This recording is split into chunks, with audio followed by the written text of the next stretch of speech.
press release on the situation following the ceasefire agreement from 6 a.m. on 13th of January to 6 a.m.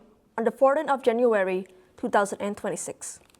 The Ministry of Interior of the Royal Government of Cambodia hereby informed the national and international community that the aggressive acts committed by the Thai side against Cambodia's sovereignty and territorial integrity have caused impact and damage in 7 provinces, namely Previhir, Udai Mian Chai, Bonti Mian Chai, Bat Dam Bong, Posat, Koh Kong, and Siem Reap. As of the period from 6 a.m. on 13th of January to 6 a.m.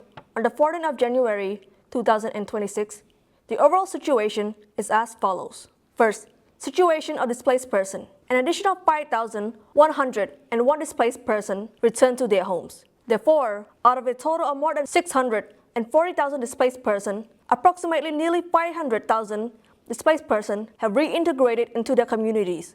As a result, there are 150,146 displaced persons, including 78,012 women and 49,119 children remaining in displacement camps. While some displaced persons have managed to return to their villages, they have been forced to relocate back to temporary displacement camp because their homes were completely destroyed and filled with unexploded ordnance left behind by the Thai military. Second, the continued closure of essential public services.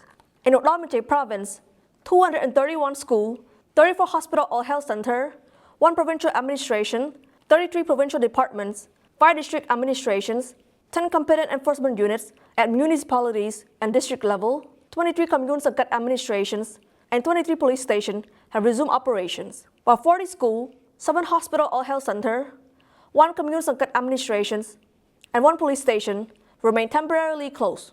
In Bonti Mian Chai province, 5 schools and 1 hospital or health center remain temporarily closed, while public service institutions at the provincial, municipal, district, and commune Sankat levels have resumed operations. In Previhir province, 29 schools and 14 hospital or health centers remain closed, while 32 schools, 12 hospital or health centers, and public service institutions at 1 district and 6 commune Sankat level have resumed operations. Third, destruction of civilian physical infrastructure. No new reports have been received yet.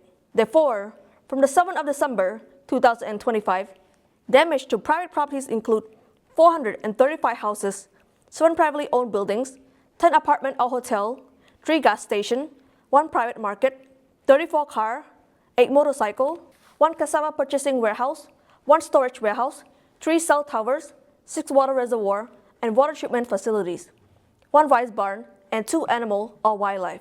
Damage to public properties include 25 schools, 9 hospital or health centers, 42 government office buildings, 17 pagodas, 1 alms-giving hall, 1 statue, 1 vehicle, 4 ancient temples, 5 bridges, 1 market, 32 road sections, 1 electricity supply facilities, and 3 electricity transmission lines. The local authority continue to assess and collect data on the impacts. Fourth, measure to rehabilitate houses and villages of displaced persons. In Previhir province, the impact and damage are being assessed, and ongoing assistance and support have been provided to civilians who are not yet able to return to their homes. In Udai Mian Chai province, a total of 84 villages remain inaccessible for civilians to return, while officials are actively preparing houses and village conditions in 172 villages. In Bonti Mian Chai province, local authority and relevant officials are arranging temporary shelters for 2,735 families who are not yet able to return to their homes. In Bat Dam Bong province, local authority and relevant officials are continuing to provide assistance and inspect damaged residential sites.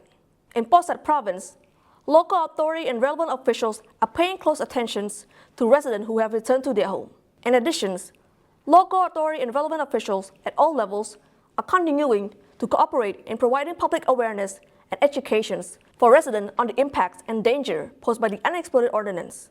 As of this time, the Ministry of Interior of the Royal Government of Cambodia has been paying close attention to and monitoring developments on the frontline on an ongoing basis, working in close coordination with the Royal Cambodian Armed Forces to safeguard sovereignty and the lawful territorial integrity of the nation.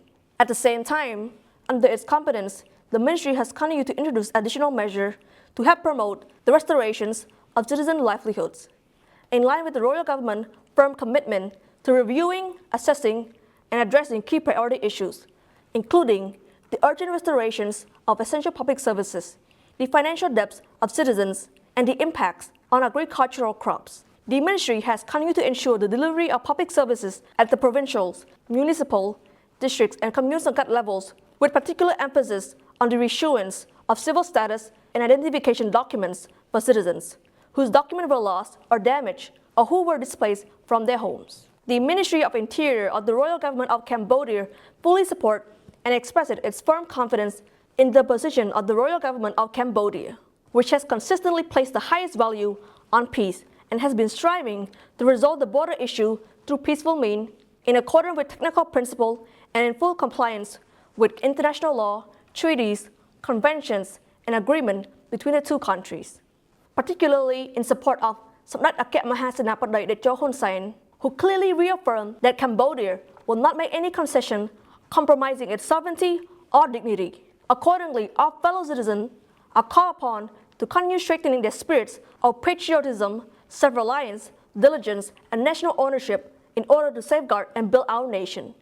Drawing upon the strength of national unity and an unwavering patriotic spirit, through such unity and determination, Cambodia will continue to overcome all challenges regardless of their magnitude. At the same time, the Ministry of Interior of the Royal Government of Cambodia expresses a deep respect for the firm and pragmatic message delivered by Samdech Mahaprabhu Thapadai Hun Manet, Prime Minister of Cambodia, to the Cambodian people on the night of 13th of January, in which he stated that the key priority of our nation at this time is to transform the hardship facing the country and the steadfast determination of every Cambodian today into a strong force of national resilience and a sacred national objective, namely unity and solidarity as one, in order to protect our beloved motherland and to strengthen the Khmer nation in accordance with the sacred aspirations of all Cambodians. In this regard, it is imperative that we unite in solidarity with a shared national commitment to strengthen national potentials across all sectors and to eliminate all forms of inaction within our society that weaken the nation.